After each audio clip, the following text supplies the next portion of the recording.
Hello, everyone, and welcome to Global Fleet Voices, a video series produced by Automotive Fleet Magazine that's designed to put a spotlight on what's happening outside of the U.S. fleet marketplace. And today joining me is Micheal Bieger. He's the Global Fleet Manager for Catholic Relief Services. He operates a multinational fleet, but the greatest percentage are in the African, Latin American, and Caribbean regions. And today, the two of us are going to be recapping and reviewing a presentation that was given at the Global Fleet Conference by Johan Verboe on residual values and their management in a global marketplace. So that's going to be the focus of our conversation. And with that, I'd like to introduce Micheal to our discussion now. How you doing, Hi, Micheal? I am well. Thanks for inviting me. How are you? Good. It's going to get awkward with two Michaels on the call right here. I know. But I know. So anyway, I thought Johan did a fabulous job in terms of his presentation. I'm not sure how you feel. What was your immediate takeaway in this? I thought he was engaging.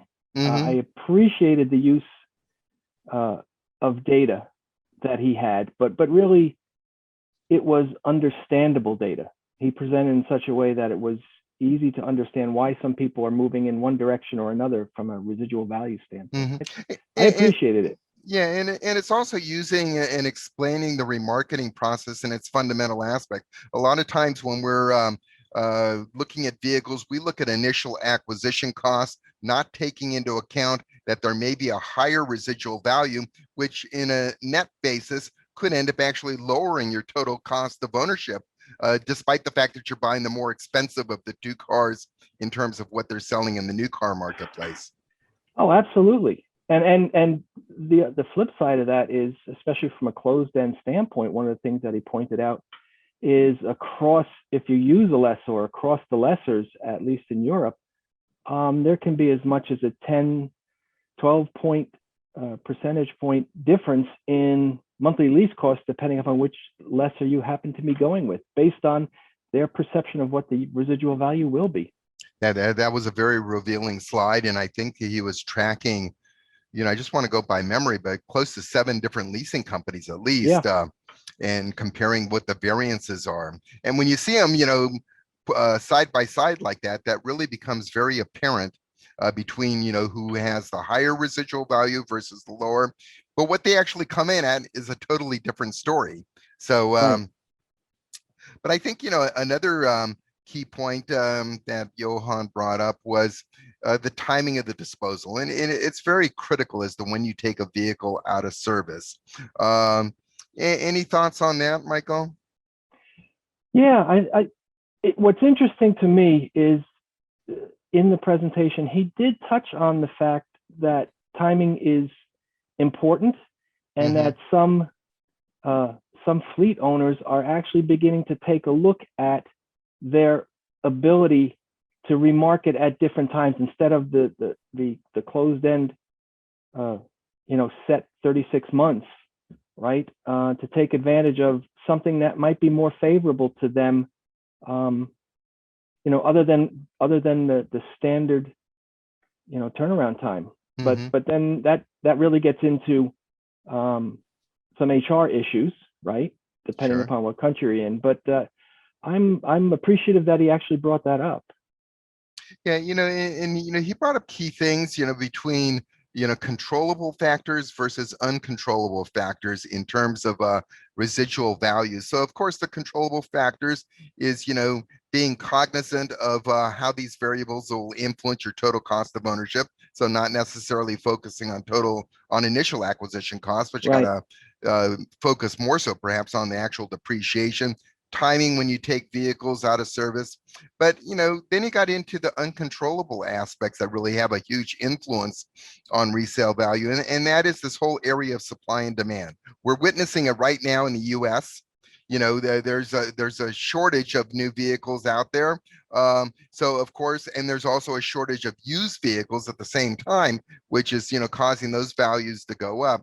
And he also cited another example in Australia. which converted over to 100% import market, they've been impacted by these supply chain disruptions. So now there's a shortage of new cars, and that is helping to elevate used car values.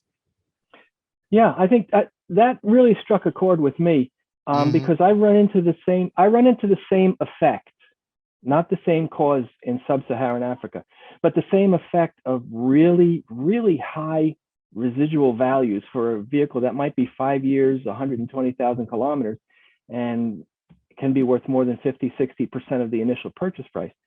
So we're seeing that as well. But the reason behind it there really is the importation challenges and the high import taxes to get vehicles into the country. So once they're in, people are interested in the used car because then they don't have to deal with the initial problems, right? And the initial costs. Right, and all the taxes and fees that go on top of the new vehicles. Absolutely. So that's a major discount. And, although Johan didn't touch upon it, this was brought up in an earlier session. You and I talked about it, about the Caribbean market, because I know you operate a lot of vehicles in the Caribbean area. There, new vehicle acquisition costs are extremely high. Yeah. And, but labor is extremely cheap. So it really lends itself to this inverse situation where it actually makes more sense for you to keep those vehicles in service longer. Because of that variance between the two prices. Yeah, that's true. That's true. It can price out that way, but my biggest concern that I am challenged with is if I have the vehicles in that much longer, the safety equipment is either that much older or perhaps non-existent because it recently came out, right? Or AEB, right?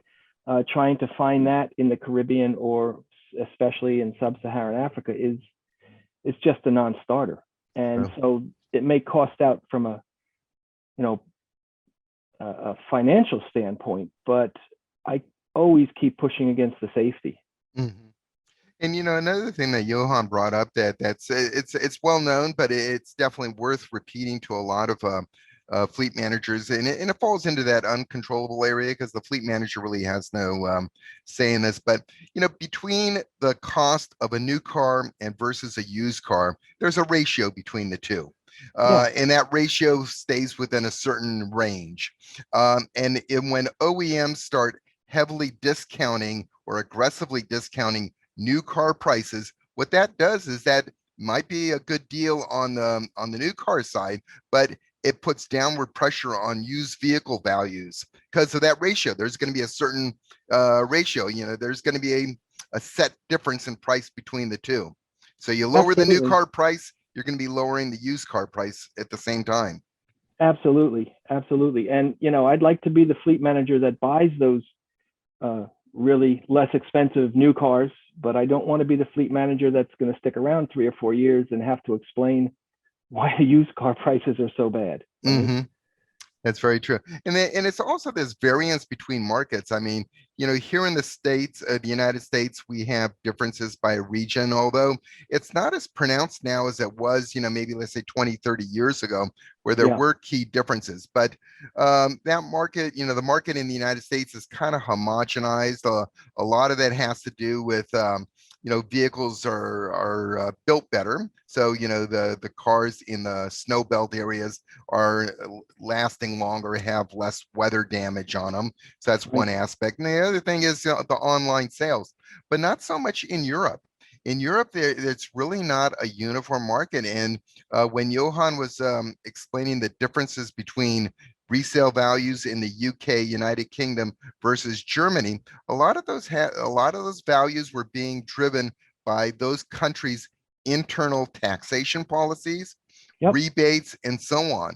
Which if you're a pan-European manager, you really have no control of those, and they're going to be varying by market. Yeah, you really have to deal with each market individually. That's very true. And then I would report up in total, though, right? Otherwise, you're going to have somebody asking you, why is the UK X and Germany X plus, right? Right. And, one of the interesting things that Johan brought out, it could be kind of, controversial in a way, but, his vision is that data in the future, if you have the right data and you have the right tools and processes in place, data could be sufficient in identifying and optimizing your buy and sell in the used car marketplace. And I agree with him. I think the challenge is, right, so the leasing companies, they have, I think, the best access to data and the data scientists who can really crunch the numbers. And currently, most fleet managers don't have that expertise. It's becoming more and more ubiquitous, though. Mm-hmm. So I can see at some point in the future, but he did make a point. If you want to jump in and do it yourself, you've got to go feet first, all in. Mm-hmm. But if you can't do that or don't want to do that, then the lessors are really your best friend. Right. And potentially that could also eliminate those variances or spreads between residual values between different leasing companies. If you're all kind of using the same data, similar tools in place, that could kind of homogenize, what the resale values would be, let's say in a pan-European market. Yeah. And yep. One last thing that I'd like to have us discuss to close out our presentation. At the very tail end, Johan spoke about, how you go about determining residual value for electric vehicles, battery electric vehicles that really aren't in full force in the marketplace. So it's hard to make those decisions. But, those early adopters, they're going to have to be making residual value decisions and how you go about doing it. And he pointed out some of the key variables that are involved. One, the cost of electricity varies by market, so you're going to have that issue. It varies by location where you're actually recharging your vehicle, the cheapest being office environments, the most expensive being your public ones. And then also brought out a concern, and again, just talking from a residual value standpoint, that if everyone's successful in getting out as many electric vehicles as possible, could that be pushing supply beyond demand once you get into that resale marketplace? I'd like to get your final thoughts on those topics. Yeah, so I think we're a little bit of ways off from supply exceeding demand. However, with all the major manufacturers really promising to push for electric, and some of them even, 100% electric by 2025 or whatever the dates happen to be. Yeah, 2035, 2040 are the two. Yeah, Mm-hmm. it's I think we're going to run into that. So I think the early adopters for electric will be fine. And they would probably have the most experience to begin to understand and deal with some of the slowdowns that might occur should supply exceed demand, right? That's a really good observation, and it is the early adopters that, at least anecdotally and using conventional wisdom, that would stand to benefit from that. Yeah. Because again, that's the whole supply demand situation. That's going to be the time where you're going to have the fewest battery electric vehicles available in the used car marketplace. Right. Yeah. Well, very good. Micheal, I appreciate you taking the time to discuss this. Fascinating discussion. It's a huge topic. I mean, we do a conference. We spend 3 days talking about this, and you and I tried to do it in 10 minutes or so, and we didn't succeed.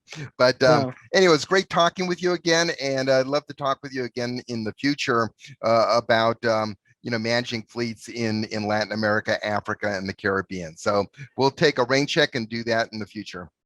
Thanks, Mike. I appreciate the invite, and I appreciate your team putting on the conference. It's very enlightening. Terrific. Thank you, Micheal.